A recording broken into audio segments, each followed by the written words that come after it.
కేసీఆర్ గారి నాయకత్వం, కేసీఆర్ గారి నాయకత్వం. జై తెలంగాణ. కరెక్ట్ గా అన్నం తినే టైంకి ఇచ్చిండు మైకు అనిల్ అన్న.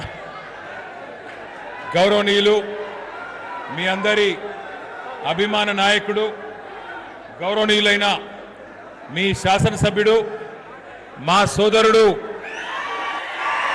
శ్రీ అనిల్ జాదవ్ గారికి, మాస్ లీడర్ అనిల్ జాదవ్ గారికి, గౌరవనీయులైన ఆసిఫాబాద్ ఎమ్మెల్యే పెద్దలు, మనందరి ఆడబిడ్డ శ్రీమతి కోవా లక్ష్మి అక్క గారికి,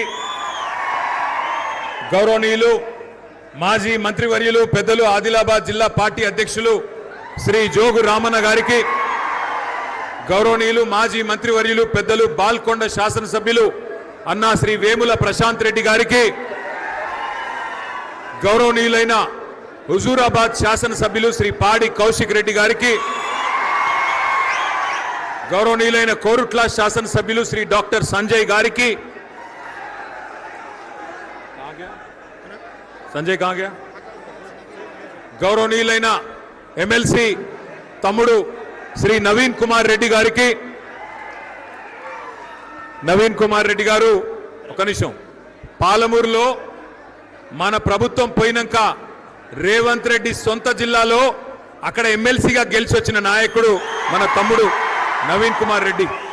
అట్లాగే గౌరవనీయులు మన ఖానాపూర్ ఇన్ఛార్జ్ సోదరుడు బూక్యా జాన్సన్ రాథోడ్ గారికి, గౌరవనీయులు ఆర్మూర్ మాజీ శాసనసభ్యులు శ్రీ ఆశన్న గారి జీవన్ రెడ్డి గారికి, అట్లాగే ముదోల్ నుంచి ఇక్కడికి విచ్చేసిన సోదరులు శ్రీ విలాస్ గాడేవార్ గారికి, డాక్టర్ కిరణ్ కుమ్రేవార్ గారికి, సోదరులు శ్యామ్ సుందర్ గారికి, చిన్నారావు గారికి, ఇంకా పేరు పేరున మరి ఆదిలాబాద్ నిర్మల్ జిల్లాలోని వివిధ ప్రాంతాల నుంచి ఇక్కడికి విచ్చేసిన నాయకులకు, కానీ అందరికంటే ముఖ్యంగా ఇంత ఆకలైతుంటే, ఇంత ఎండగొడుతుంటే కూడా ఓపికగా ఉన్న మా బోత్ అన్నదమ్ములకు, ఆడబిడ్డలందరికీ నా చేతులెత్తి హృదయపూర్వకంగా మీకు నమస్కారం. ఇవాళ కొంత బాధ అనిపిస్తున్నది, కొంత సంతోషంగా ఉన్నది. ఇక్కడికి వచ్చే ముందు సోదరుడు సిరికొండ మండలం పున్నా గ్రామానికి సంబంధించిన ఒక రైతు, మరి ఆ సోదరుడి పేరు పాండురంగ అనే రైతు ఆయనకున్న 4 ఎకరాల్లో జొన్నలు పండించిండు. జొన్నలు పండించిన తర్వాత మరి రైతు బంధు రాలే, టైంకు యూరియా దొరకలే, కరెంటు చక్కగా లేదు, కానీ కష్టపడ్డాడు. ప్రభుత్వం మద్దతు ఇవ్వకపోయినా కష్టపడి జొన్నలు పండించి మరి ప్రభుత్వం కనీసం కొంటదేమో జొన్నలు 3720 రూపాయలు మద్దతు ధర ఉండే, ఆ మద్దతు ధరకు కొంటదేమో అనుకున్నాడు. పోయి మార్కెట్లో, శ్రీకొండ మార్కెట్లో మొత్తం జొన్నలన్నీ తీసుకుపోయి కుప్పబోసిండు. వినబడతలేదా? क्या हुआ? कोई तकलीफ है? जरा बैठो भाई, पीछे बैठो, जरा पीछे वालों को नहीं दिख रहा. बीच में जो लोग हैं बैठ जाओ, बीच में जो लोग खड़े हैं बैठ जाओ.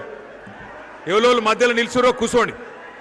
15 मिनट में पूरा करेंगे. जरा దయచేసి కూర్చోవాలని మా అన్నల తమ్ముల గుర్తు. కేసీఆర్ అభిమానులైతే కూర్చోవాలి, జై తెలంగాణ మనుషులైతే కూర్చోవాలి, కేసీఆర్ అభిమానులైతే కూర్చోవాలి అంటున్నా. మీ ఇష్టం. ఇంకా ఇటున్నోళ్ళు కూడా కేసీఆర్ అభిమానులైతే కూర్చోవాలి, అడ్డం ఉండొద్దు, కూర్చోవాలి దయచేసి.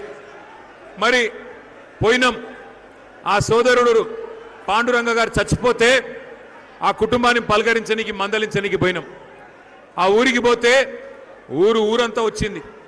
అనిల్ అన్న తీసుకపోతే అక్కడ ఆ కుటుంబంతో మాట్లాడితే కళ్ళల్లో నీళ్ళు వచ్చినాయి. 2 ఆడపిల్లలు ఉన్నారు, ఒక కొడుకున్నాడు. చిన్న పిల్లలు ఎవరికి లగ్గం కాలే, అందరు ఇంకా ఆగమాగమే ఉన్నారు. భార్యకు చదువు రాదు, పాపం ఆమెకేం తెలియదు. ఆడపోతే అనిల్ అన్న వెంటనే, అన్న పార్టీ నుంచి సాయం చేయాలంటే ఒక 3 లక్షల రూపాయలు మన పార్టీ నుంచి వాళ్ళకి సాయం చేసి ధైర్యం చెప్పినాం. కానీ ఏం సరిపోతుంది? ఎట్లయితది? ఇలా మనం ఆలోచించవలసింది ఒక్కటే. కేసీఆర్ ప్రభుత్వంలో మనం ఆనాడు రైతును రాజును చేసే ప్రయత్నం చేసినాం. దేశానికి వెన్నుముకగా తెలంగాణ రైతులు ఎదిగేందుకు కేసీఆర్ గారు కష్టపడ్డాడు. ఒక రైతు బంధు తెచ్చిండు, 24 గంటల కరెంట్ ఇచ్చిండు, మీ అందరికీ టైంకు ఎరువులు ఇచ్చిండు, టైంకు విత్తనాలు అందించిండు. మీరు కష్టపడి పంట పండిస్తే మళ్ళా కల్లాలు పెట్టి ఎక్కడికక్కడ కొనుగోలు కేంద్రాలు పెట్టి కల్లాల దగ్గరనే ధాన్యం కొన్నాడు కేసీఆర్. ఆఖరికి కరోనా వస్తే కూడా రాష్ట్రం అంతటా వడ్లు పండించిన, జొన్నలు పండించిన, మక్కలు పండించిన, శనిగలు పండించిన, నువ్వు ఏది పండించినా ప్రభుత్వానికి 100 కోట్ల నష్టం వచ్చినా బాధపడకుండా ప్రభుత్వమే మీది, తెచ్చుకున్న తెలంగాణనే మీకోసం అని చెప్పి ఎన్ని వేల కోట్ల నష్టం వచ్చినా కేసీఆర్ గారు మీకోసం నిలబడ్డాడు. బ్రహ్మాండంగా మీకు లాభం చేసే ప్రయత్నం చేసినాడు. ఆయన చేసిన పనుల వల్ల తెలంగాణ ఇవాళ అన్నపూర్ణ, దేశానికి అన్నం పెట్టే అన్నపూర్ణగా తెలంగాణ ఎదిగింది. మరి ఇవాళ ఏమైంది ఇవాళ తెలంగాణ? తమ్మి, మీరు మధ్యలో నిలిచిన వాళ్ళు డిస్టర్బ్ చేస్తున్నారు. ప్లీజ్ కూర్చోండి, దండం పెడతా, కూర్చో ప్లీజ్. జరా ఉनको బిఠా అన్న. మీరు కూర్చోపోతే ఎన్నుకున్న వాళ్ళు గడబడి చేస్తారు ప్లీజ్. దేశానికే అన్నం పెట్టే స్థాయికి, దేశానికే బువ్వ పెట్టే స్థాయికి ఇవాళ తెలంగాణ ఎదిగింది. కానీ నిన్న ఈ ఒక్క మాట మీరు జాగ్రత్తగా వినాలి, మనసుకు ఎక్కించుకోవాలి, 10 మందికి చెప్పాలి ఊర్లలో. నిన్న రాష్ట్రంలో రేవంత్ రెడ్డి నాయకత్వంలో మొత్తం ప్రభుత్వం మంత్రులందరూ కూర్చున్నారు. నిన్న మంత్రివర్గ సమావేశం పెట్టినారు. ఏం చెప్పినారన్లా, ఏం డిసైడ్ చేసినారు అంటే, కేవలం ఈ కాడ నుంచి వచ్చే పంట నుంచి, ఈ కాడ నుంచి ఒక్క గింజ కూడా కేంద్రం ఇచ్చిన కోటా కంటే ఒక్క గింజ కూడా నేను ఎక్కువ కొనా అంటున్నాడు రేవంత్ రెడ్డి. అంటే ఏమిటిది? కేంద్రం గిన్న నేను 40 లక్షల క్వింటాలే కొంటా అంటే నేను అంతకంటే ఒక్క గింజ ఎక్కువ కొనా అంటున్నాడు ఇలా రేవంత్ రెడ్డి ప్రభుత్వం. నేను అడుగుతున్నా, ఒక మాట మీరు ఆలోచించమని కోరుతున్నా. మరి ఇదివరకు ఇదే రేవంత్ రెడ్డి ఏం మాట్లాడిండో ఒక్కసారి యాద్ చేసుకోండి. ఈ రేవంత్ రెడ్డి గారి గురువు గారు ఆనాడు ఇదే తెలంగాణను, ఇదే ఆంధ్రప్రదేశ్ను ఏలిన సమైక్య పాలకులు వాళ్ళ పరిపాలనలో మన తెలంగాణ రైతులను అరిగొసబెట్టినరు, ఆగం చేసిండ్రు. పక్కన కృష్ణా నది ఉన్నా, గోదావరి నది ఉన్నా కరెంటు లేదు, నీళ్లు లేవు, కాలిపోయే మోటార్లు, పేలిపోయే ట్రాన్స్ఫారంలు, ఎక్కడికక్కడ గందరగోళ పరిస్థితులు, అప్పుల పాలైన రైతులు, ఆత్మహత్యలు.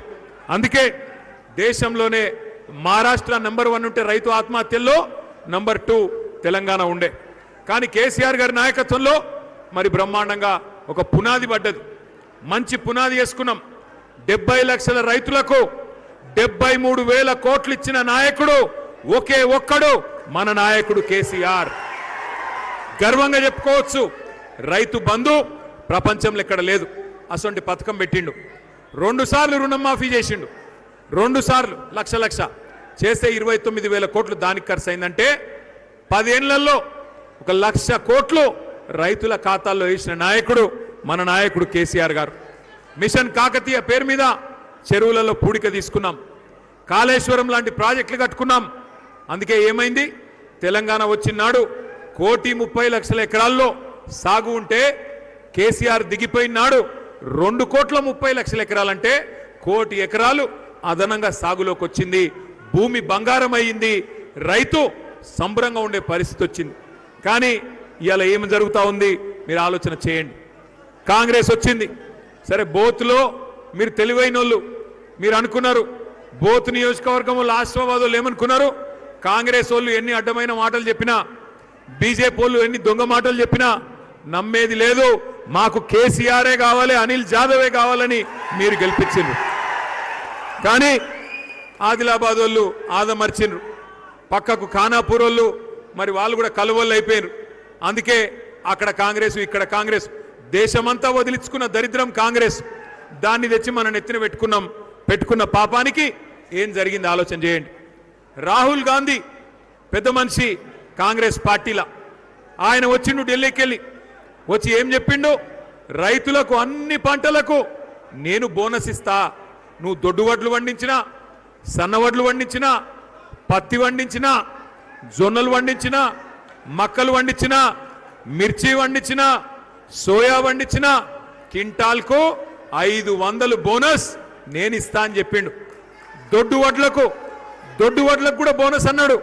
కానీ ఇవాళ దొడ్డు వడ్లకు లేదు, సన్న వడ్లకు మాత్రమే అని మళ్ళా మాట మార్చిండ్రు. మాట మార్చి నాకేమైంది, 40 రకాల సన్నాలకు ఇస్తామన్నారు మొదలు. కానీ నిన్న చెప్తున్నారు 40 రకాల సన్నాలు కాదు, 7 రకాలకే ఇస్తాం, అంతకంటే ఎక్కువ ఇయ్యమని చెప్పి మళ్ళొకసారి రైతుకు మోసం చేసే పరిస్థితి. అదే మన ప్రభుత్వం ఉన్ననాడు మక్కలు కొన్నాం, శనిగలు కొన్నాం, కందులు కొన్నాం, జొన్నలు కొన్నాం, వడ్లు కొన్నాం, 1-2 కాదు, సోయాబీన్తో సహా అన్ని కూడా కొన్నాం. పంజాబ్ను దాటిపోయి నెంబర్ 1 రాష్ట్రమైనం. మరి వ్యవసాయం దండుగా అన్నోళ్లను పండుగ చేసి చూపెట్టినాం. కాంగ్రెస్ ఏం చెప్పింది ఒక్కసారి యాద్ చేసుకోండి దయచేసి. మీకు ఆకలి అవుతుంది, నాకు కూడా ఎరికే, 5 నిమిషాలు బంద్ చేసుకుందాం. కాంగ్రెస్ ఏం చెప్పింది ఒక్కసారి యాద్ చేసుకోండి. కేసీఆర్ 10,000 ఇస్తుండు, మేము 15,000 ఇస్తాం. 10,000 ఇస్తుండు కేసీఆర్, మేము 15,000 ఇస్తాం. కేసీఆర్ 2 పంటలకు ఇస్తుండు రైతు బంధు, మేము 3 పంటలకు ఇస్తాం. కేసీఆర్ 2 పంటలకే ఇస్తుండు, మేము 3వ పంటకు కూడా ఇస్తాం. కేసీఆర్ భూమి ఉన్నోళ్ళకే ఇస్తున్నాడు, మేము కౌలు చేసుకున్నటోళ్ళకు కూడా మేము రైతు బంధు ఇస్తాం. రైతు కూలీలకు నెలకు 1000 రూపాయలు ఇస్తాం. నేను ఒక్కటే అడుగుతున్నా, మొన్న వచ్చిండు ముఖ్యమంత్రి రేవంత్ రెడ్డి బోత్ నియోజకవర్గానికి. అనిల్ జాదవ్ గారు అదే వేదిక మీద ఉన్నాడు. అక్కడ మన బీఆర్ఎస్ వాళ్ళు ఎవరు లేరు, అంతా కాంగ్రెస్ ప్రభుత్వం వాళ్ళు పిలిస్తే వాళ్ళు తీసుకొచ్చిన ప్రజలు రైతులు వాళ్ళు వీళ్ళే ఉన్నారు. ముఖ్యమంత్రి రేవంత్ రెడ్డి గారు వచ్చి బోత్ శాసనసభ్యుడు అనిల్ జాదవ్ అనగానే కిందికెళ్ళి సీటీలు, కిందికెళ్ళి సప్పట్లు మారుమోగిపోయినాయి. పరేషాన్ అయిపోయింది ముఖ్యమంత్రి. నాకు సప్పట్లు కొడతలేరు, అనిల్ జాదవ్కు బాగా కొడుతున్నారు, ఇదెక్కడి కథ అని ముఖ్యమంత్రి పరేషాన్ అయింది. పరేషాన్ అయిపోయి ఇక పంచి డైలాగులు కొట్టుడు మొదలు పెట్టిండు. పంచి డైలాగులు ఏం కొట్టిండు? పంచి డైలాగులు ఏమి అంటే ఏమంటాడు రేవంత్ రెడ్డి, ఎలక్షన్లకు మునుపు మీరు కూర్చోనరా నాయన, ఇంకా కనబడతలేరన్న, కూర్చోనరా భయ్ దండం పెడతా. ఎలక్షన్లకు మునుపు ఇదే రేవంత్ రెడ్డి ఏం చెప్పిండు, అన్ని పనులు చేస్తా, 100 రోజులలోనే చేస్తా, పిల్లగాళ్ళకు స్కూటీలు ఇస్తా, 5 లక్షల విద్యా భరోసా కార్డు ఇస్తా, రైతులకు 15,000 ఇస్తా, ముసలోళ్లకు 4,000 పెన్షన్లు ఇస్తా, అత్తకు 4,000, కోడలకు 2,500 ఇస్తా, అన్ని 100 రోజుల్లోనే చేస్తా అని డైలాగులు కొట్టిండు. అయితే మొన్న అనిల్ జాదవ్ గారు మరి వివిధ సభల్లో అడుగుతున్నాడు, ఏమాయ ముఖ్యమంత్రి గారు 6 గ్యారంటీలు అంటివి, 420 హామీలు ఇస్తేవి, 3 నెలలు అంటే 100 రోజులనే చేస్తా అంటివి, ఏమైందయ్యా అని అడిగితే బోత్లో రేవంత్ రెడ్డి గారు చెప్తున్నాడు, సోయి కూడా లేదు ముఖ్యమంత్రి అని. ఏమంటున్నాడు, 100 రోజుల్లోనే ఎంత కండలు తిరిగిన పైల్వాన్ అయినా 100 రోజుల్లోనే పిల్లలు పుట్టిస్తాడా? ఒక ముఖ్యమంత్రి నోట్లకెళ్ళి వచ్చే మాట నేను ఇది మనకు తెలియదా? పిల్లలు 3 నెలలకు పుట్టారని మనకు తెలియదా? ముఖ్యమంత్రి మాట్లాడుతుండు, 3 నెలలనే పిల్లలు పుడతారా? కండలు తిరిగిన పైల్వాన్ ఉంటే కూడా అని మాట్లాడుతుండు. నేను అడుగుతున్నా రేవంత్ రెడ్డి, 3 నెలల పిల్లలు పుట్టారు మాకు కూడా ఎరికే, కానీ 3 నెలలు కాదు, మరి 30 నెలల పుట్టకపోతే నిన్నేమనాలరా? ఏమనాలే? 30 నెలలు అయిపోయింది కదా, సగం టైం అయిపోయింది కదా. ఇవాళ రేపు మా పిల్లలు మా బోతులో హుషారున్నారు పిల్లలు. ట్రైలర్ చూడంగానే చెప్తారు సినిమా హిట్టా ఫట్టా, ట్రైలర్ చూసి చెప్తారు సినిమా హిట్టా ఫట్టా. అన్నం ఉడికిందా లేదా తెలుసుకున్నందుకు ఒక చిన్న మెతుకు చాలు మా వాళ్ళకు హుషారు. మరి నీదేమో సినిమా ఇంటర్వెల్ దాకా అయ్యేపాయ, ఒడిసిపోయింది సినిమా, 50% అయిపోయింది. అందరికి అర్థమైపోయింది కాంగ్రెస్ కేల్ ఖతం, దుకాణం బంద్, అందరికి అర్థమైపోయింది. ఎప్పుడు ఎలక్షన్ వస్తుందా, ఎప్పుడు క్యాలెండర్ మారుతుందా, ఎప్పుడు మళ్ళీ కేసీఆర్ వస్తాడా, ఇది తెలంగాణలోని ప్రతి బిడ్డ ఇవాళ ఆలోచన చేస్తూ ఉన్నది. మీరు ఒక్కటే యాద్ చేసుకోండి, ఇక్కడికి వచ్చిన మా అన్నలు తమ్ముళ్ళు ఒక్కటి గుర్తు తెచ్చుకోండి. కేసీఆర్ ఉన్నప్పుడు ఇటువంటి యూరియా సమస్య ఉండేనా? ఒక్క ఫోన్ చేస్తే మన ఆటో అన్నకో ఆటో తమ్మునికో కళ్ళం కాడికొచ్చి పొలం కాడికొచ్చి బంగారం వలే యూరియా బస్తాలు వేసిపోతున్నాయి. కరెక్టా నేను చెప్పేది? కాదా? ఒక్క ఫోన్ ఆటోని ఫోన్ చేస్తే అసొంటిది ఇవాళ ఏంది పరిస్థితి? అదేదో యాప్ తెచ్చిండ్రు. యాప్ ఏం యాప్?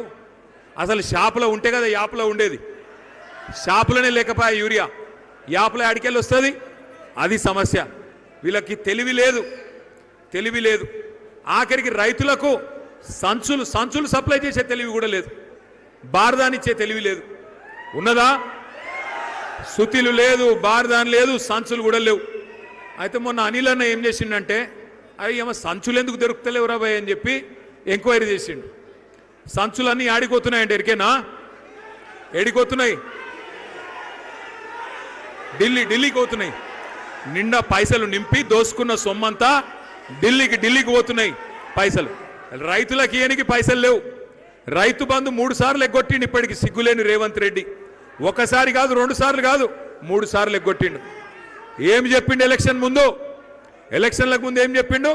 అప్పుడు కేసీఆర్ సార్ అన్నాడు, ఈ కాంగ్రెస్ వాళ్ళు అధికారంలోకి వస్తే రైతు బంధుకు రామ్ అయిపోతుంది, రైతు బంధు ఉండది, యాది పెట్టుకోండి, మోసపోతే గోసపడతారు అని చెప్పిండు.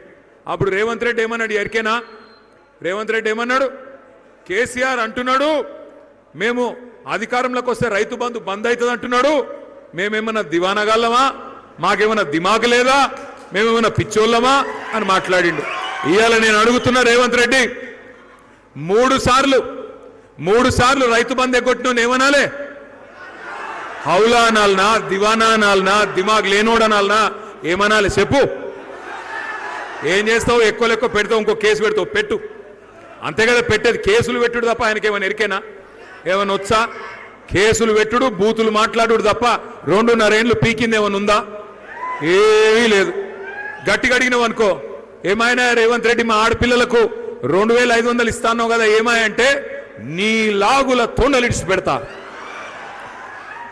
ఏమైనా రేవంత్ రెడ్డి రైతు బంధు ఎప్పుడేస్తావంటే నీ గుట్లు వీకి గోటీలు ఆడతా. ఏమైనా మరి మా పిల్లగాళ్ళు ఎదురు చూస్తాను 2 లక్షల ఉద్యోగాలు ఎప్పుడు ఇస్తావా అంటే నీ పేగులు తీసుకొని మెడలేసుకుంటా. పేగులు మెడలేసుకునేది నాకు అర్థం కాదు. నువ్వేమైనా బోటి కొట్టేటోనువా? బోటి కొట్టేటోడు అయితే పేగులో మెడలేసుకుంటాడు. నువ్వు ఏమిటిది? ముఖ్యమంత్రి తిరిగి మాట్లాడాలి. సిగ్గులేని మాటలు. ఒకటి యాద్ చేసుకోండి, ఇవాళ రేవంత్ రెడ్డి తీసుకున్న నిర్ణయం మొత్తం రైతాంగానికి ఒక శాపం. ఇకాడి నుంచి కొనడట, ఆయన గింజలు కొనడట, వడ్లు కొనడట, మీరు వండించే జొన్నలు కొనడట, శనిగలు కొనడట. మోడీ ఎంత కొనమంటే గంతే కొంటాడట, మీదికెళ్ళి కొనడట. అంటే నువ్వు ఎకరానికి 40 క్వింటాలు వడ్లు వండించినా, ఒకవేళ మోడీ గారు రేపటి రోజున కోటా 10 క్వింటాలే అంటే 10 కొంటాడట, మిగతా 30 నువ్వు బయట అమ్ముకోవాలి. ఇవాళ నిన్న తీసుకున్న నిర్ణయం అది. మరి ఊకుందామా మరలబడదామా? నేను ఇప్పుడు పున్న గ్రామంలో కూడా చెప్పినా, మీకు కూడా చెప్తున్నా, రైతులను చూస్తున్నా నేను కొనుగోలు కేంద్రాలలో కాళ్ళు పట్టుకుంటూ పోయి ఆఫీసర్లు, అయ్యా కొనండి అయ్యా అని. కాళ్ళు పట్టుకున్నాడు కాదు, కాలర్ పట్టుకోండి. కాంగ్రెస్ వల్ల గల్లా పట్టుకుని అడగండి, ఎక్కడ పోయింది నువ్వు చెప్పిన బోనస్, ఎక్కడ పోయింది అని అడగండి. నువ్వు చెప్పిన కొనుగోలు కేంద్రాలు ఎక్కడ పోయినాయి అని అడగండి. నీ వల్ల, నీ ప్రభుత్వ అసమర్థత వల్ల రైతులు ఆత్మహత్య చేసుకునే పరిస్థితి ఎందుకు వచ్చిందని అడగండి. వదిలిపెట్టం రేవంత్ రెడ్డిని.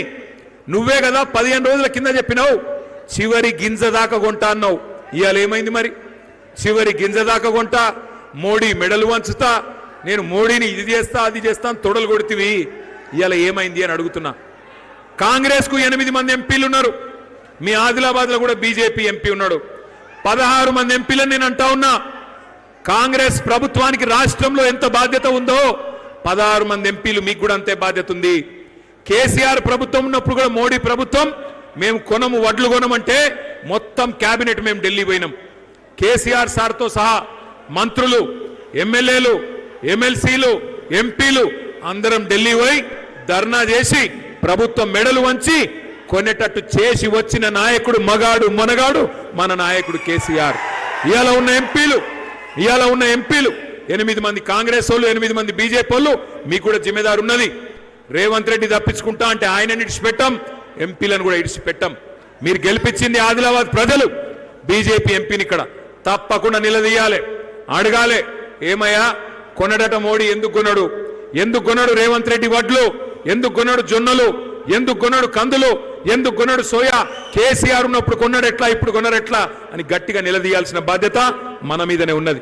నేను ముగించే ముందు మీ తరపున చెప్పేది ఒకటే, ఇది రైతు బంధు ప్రభుత్వం పోయింది, ఒక రాబంధు ప్రభుత్వం వచ్చింది. ఈ రాబంధు కాంగ్రెస్ ప్రభుత్వం వచ్చింది. కాంగ్రెస్ అనేది కరోనా కంటే డేంజరు, ఇది ఊర్లలో చెప్పాలి. కరోనా అప్పుడు కూడా కేసీఆర్ గింజలు కొన్నాడు, వడ్లు కొన్నాడు, అన్ని కొన్నాడు. కానీ ఇలా కరోనా కంటే డేంజర్ కాంగ్రెస్ కాబట్టే వాళ్ళు కొంటలేరు. రైతును సంపే ప్రభుత్వం వచ్చింది. అందుకే నేను అనేది మిమ్మల్ని ఒకటే, రైతును రాజు చేసే కేసీఆర్ నాయకత్వం మళ్ళా రావాలంటే మనం గట్టిగా నిలబడాలి. మీకు ఒక చిన్న ముచ్చట చెప్పిపోయేందుకే నేను ఇక్కడ దాకా వచ్చిన. ఈ నెల 25వ తారీఖు నుంచి మరి ఎస్ఐఆర్ అనే కార్యక్రమం కూడా చాలు అవుతున్నది. ఎస్ఐఆర్ అనే కార్యక్రమం చాలు అవుతుంది. జర గడబడి చేయకురు ప్లీజ్. ఒక్కసారి నేను మీకు చూపెట్టే ప్రయత్నం చేస్తా. ఏమిటిది ఎస్ఐఆర్ అంటే? ఏమిటిది ఎస్ఐఆర్ అంటే? ఇంట్లో పెద్ద అయోమయం అయ్యేది ఏం లేదు, గడబడయ్యేది ఏం లేదు. ఎస్ఐఆర్ అంటే స్పెషల్ ఇంటెన్సివ్ రివిజన్. అంటే ఏమిటిది? ఓటర్ లిస్టును జల్లెడబట్టే కార్యక్రమం. వాళ్ళ కొత్తోళ్ళు 18 ఏళ్ళు నిండిన వాళ్ళు ఉంటే వాళ్ళ పేరు రాపియాల, చచ్చిపోయిన వాళ్ళు ఉంటే వాళ్ళ పేరు తీసేపియాల. ఎవరికైనా డబల్ ట్రిపుల్ ఓట్లుంటే ఒకటే ఓటు ఉండేటట్టు చూసుకోవాలా, గంతే. ఇప్పుడు ఉదాహరణకు మీ ఇంట్లో కొత్త కోడలు వచ్చిందనుకో, ఆ అమ్మాయి పేరు ఇక్కడ రాపియాలి, వాళ్ళ ఇంట్లో కొట్టేపియాలి. అట్లాగే మీ దగ్గర ఎవరైనా సుట్ట పిల్లగాడు వచ్చిందనుకో, సుట్టపూల పిల్లగాడు మీ దగ్గర చదువుకున్న తందుకు వచ్చిండు, ఇక్కడనే ఓటు రాయించాలి, వాళ్ళ ఇంటికాడ తీసేపియాలి. మీకు 4 ముక్కలు నేను ఎస్ఐఆర్ గురించి చెప్పాలని చెప్పి ఈ స్క్రీన్ కూడా పెట్టినాం. జర ఒక్కసారి అందరు ఇక్కడ చూడాలని చెప్పి కూడా మీకు నా ప్రార్థన. ఇది వినబడుతుందా? ఒక్కసారి అందరు కూడా దయచేసి ఇక్కడ చూడాలి. SIR next slide. ఎస్ఐఆర్లా ఏం చేస్తారు అంటే, కుసోరా భయ్, కుసో ఒక్కరినో ఇంతమంది ఎందుకు డిస్టర్బ్ చేసిన? కుసో. ఆయన చూడు, ఆయన బాధ ఎందుకు వస్తుంది, అనిల్ ఆయన బాధ ఎందుకు వస్తుంది. ఎస్ఐఆర్లో ఏం చేస్తారంటే, ఎస్ఐఆర్ అనేది ఇది మొదటిసారిగా జరిగేది. ఇప్పటికీ భారతదేశంలో 13 సార్లు జరిగింది, ఈసారి జరిగేది